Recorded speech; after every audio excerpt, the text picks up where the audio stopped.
ನಮ್ಮನೆ ಯುವರಾಣಿ, ಹೇ ನಮ್ಮನೆ ಯುವರಾಣಿ.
ಮೀರಾ, ಒಬ್ಬರು ಇಷ್ಟ ಕಷ್ಟಗಳನ್ನು ಅರ್ಥ ಮಾಡ್ಕೋಬೇಕು ಅಂತ ನೀನೇ ತಾನೇ ಹೇಳಿದ್ದು.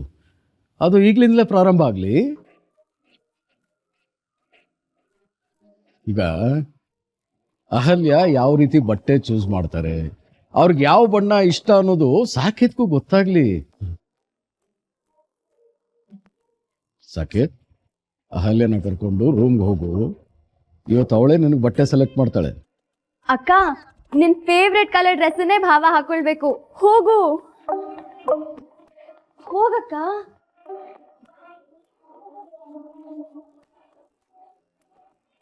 ಅಣ್ಣ, ಅದಕ್ಕೆ ತುಂಬಾ ಸಂಕೋಚ ಪಡ್ತಾ ಇದ್ದಾರೆ. ಹುಷಾರಾಗಿ ಕರ್ಕೊಂಡು ಹೋಗೋಣ. ನಿನಗೆ ಹೇಳ್ತಾ ಇರೋದು.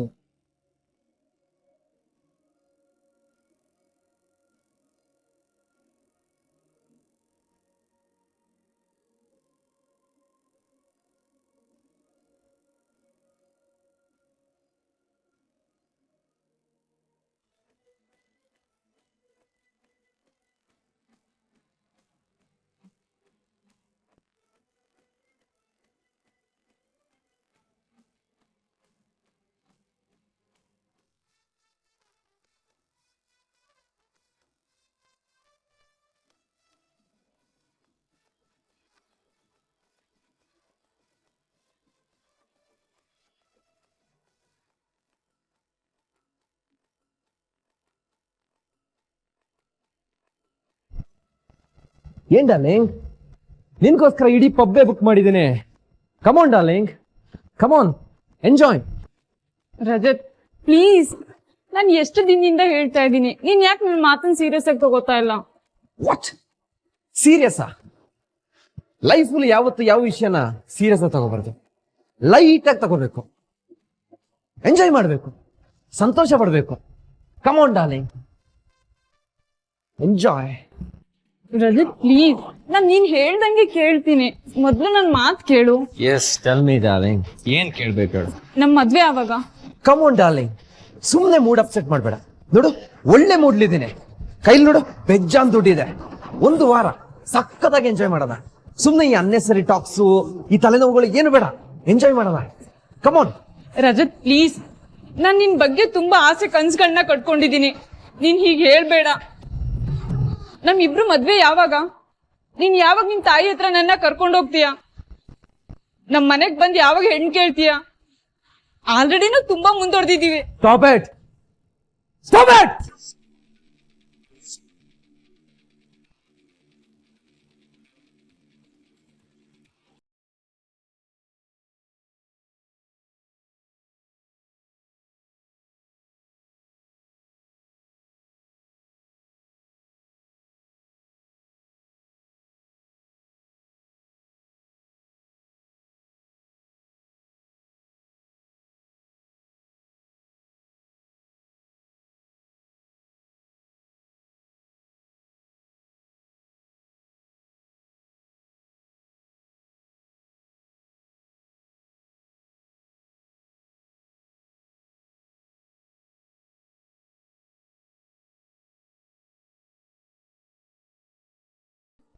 ನೀವು ಈ ಮದುವೆಗೆ ಮನ್ಸಾರೆ ಒಪ್ಪಿದ್ದೀರಿ ಅಲ್ವಾ? ನಿಮ್ಗೆ ಅನುಮಾನ ಇದೆಯಾ? ಅನುಮಾನ ಅನ್ನೋದಕ್ಕಿಂತ ಹೆಚ್ಚಾಗಿ ನಿಮ್ಮ ನಿರ್ಧಾರ ಬದಲಾಗಿರೋದ್ರ ಬಗ್ಗೆ ಸ್ವಲ್ಪ ಗೊಂದಲ ಇದೆ. ಮೊದಲು ನೀವು ಈ ಮದುವೆ ಬೇಡ ಅಂತ ಹೇಳಿದ್ರಿ, ಆಮೇಲೆ ಯಾಕೆ ಒಪ್ಕೊಂಡ್ರಿ? ಬೇಡ ಅಂದಿದ್ದು ಫ್ಯಾಮಿಲಿ ಕಾರಣಕ್ಕೆ, ಮದ್ವೆಗೆ ಒಪ್ಕೊಂಡಿದ್ದು ಫ್ಯಾಮಿಲಿ ಕಾರಣಕ್ಕೆ. ನಾನು ನಿಮ್ಗೊಂದು ಪ್ರಶ್ನೆ ಕೇಳಲ್ಲ? ಕೇಳಿ. ಯಾವ ಮುಚ್ಚುಮರೆನೂ ಮಾಡಬಾರ್ದು? ಖಂಡಿತ ಇಲ್ಲ. ನೀವು ಈ ಮದ್ವೆಗೆ ಮನ್ಸಾರೆ ಒಪ್ಪಿದ್ದೀರಾ? ಯಾಕೆ ಈ ಥರ ಪ್ರಶ್ನೆ ಕೇಳ್ತಿದ್ದೀರಾ? ಆಕಾಶ ಭೂಮಿನ ಮುಟ್ಟೋದಕ್ಕೆ ನೋಡ್ತಿದ್ಯಲ್ಲ, ಅದಕ್ಕೆ ಕೇಳಿದೆ. ಪ್ಲೀಸ್ ನನ್ನನ್ನು ಅಷ್ಟೇ ಎತ್ತರಕ್ಕೆ ಏರಿಸ್ಬೇಡಿ. ನೀವು ನನಗಿಷ್ಟ ಆದ್ರಿ, ಈ ಮದುವೆ ನನ್ನಿಷ್ಟದ ಪ್ರಕಾರನೇ ನಡೀತಿರೋದು. ಎಲ್ಲದಕ್ಕಿಂತ ಹೆಚ್ಚಾಗಿ ನಮ್ಮ ಮನೆಯವರು ಎಲ್ರಿಗೂ ನೀವು ಇಷ್ಟ ಆಗಿದ್ದೀರ, ಅದು ನಂಗೆ ಇಷ್ಟ ಆಯ್ತು.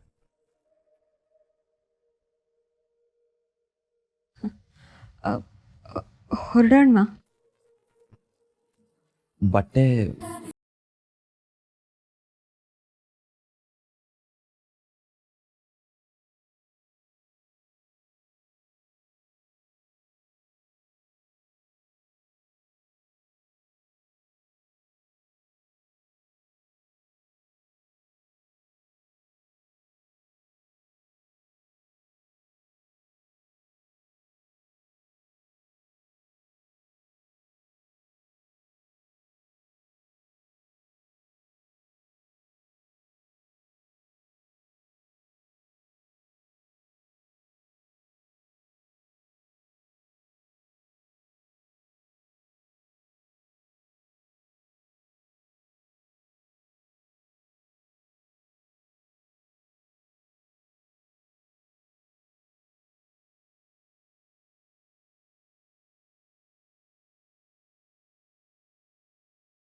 ಬೇಡ ಅಂದಿದ್ದು ಫ್ಯಾಮಿಲಿಗೋಸ್ಕರ, ಮದುವೆಗೆ ಒಪ್ಕೊಂಡಿದ್ದು ಫ್ಯಾಮಿಲಿಗೋಸ್ಕರ.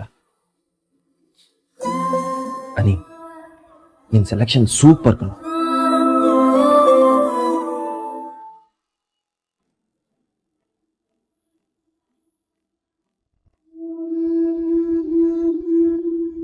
ಅಕ್ಕ ನೀನ್ ಇನ್ನೊಂದ್ ಸ್ವಲ್ಪ ಕೆಣ್ಣೆ ಓದಿಸ್ಕೊಂಡ್ರೆ ಕೆಣ್ಣೆ ಫಟ್ ಅಂತ ಹೊಡಿಯುತ್ತೆ.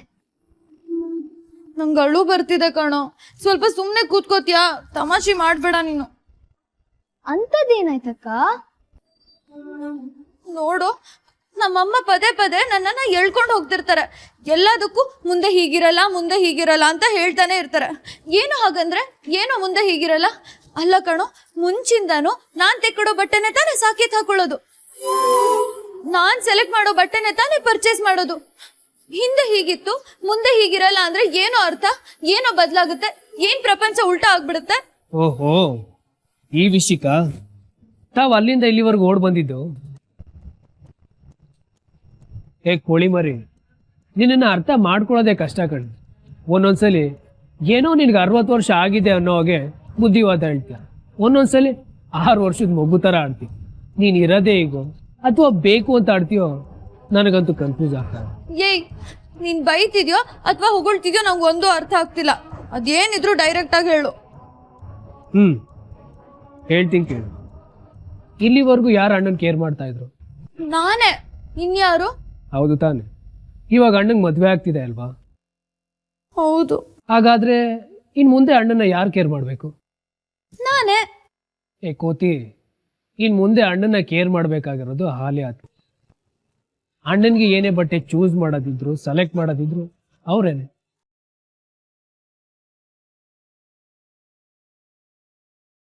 ಹಾಗಿದ್ರೆ ಇನ್ ಮುಂದೆ ನನ್ ಸಾಕುಗೆ ನಾನು ಏನು purchase ಮಾಡೋದಕ್ಕಾಗಲ್ವಾ?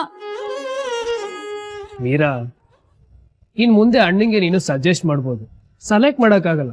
You know very well Meera, ನೀನು ಅಣ್ಣಂಗೆ ಏನೇ ಸಜೆಸ್ಟ್ ಮಾಡಿದ್ರು ಅವ್ನು ಯಾವತ್ತೂ ಇಲ್ಲ ಅಂದಿಲ್ಲ. ಮದ್ವೆ ಆಗ್ಬಿಟ್ರೆ ಸಂಬಂಧಗಳು ಬೇರೆ ಬೇರೆ ಆಗ್ಬಿಡುತ್ತಾ ನೀ? ಬೇರೆ ಆಯ್ತು ಅಂತ ಯಾರು ಹೇಳಿದ್ರೀಗ? ನೀನ್ ಹೇಳ್ತಿರೋದು ಹಾಗೆ ಇದೆ. ಸಜೆಸ್ಟ್ ಮಾಡ್ಬೋದು, ಸೆಲೆಕ್ಟ್ ಮಾಡೋದಕ್ಕಾಗಲ್ಲ ಅಂದ್ರೆ ಏನು ಅರ್ಥ? ನಾಳೆ ಅಹಲ್ಯ ಅವ್ರಿಗೆ ನನ್ ಸಜೆಷನ್ ಇಷ್ಟ ಆಗದೆ ಹೋದ್ರೆ?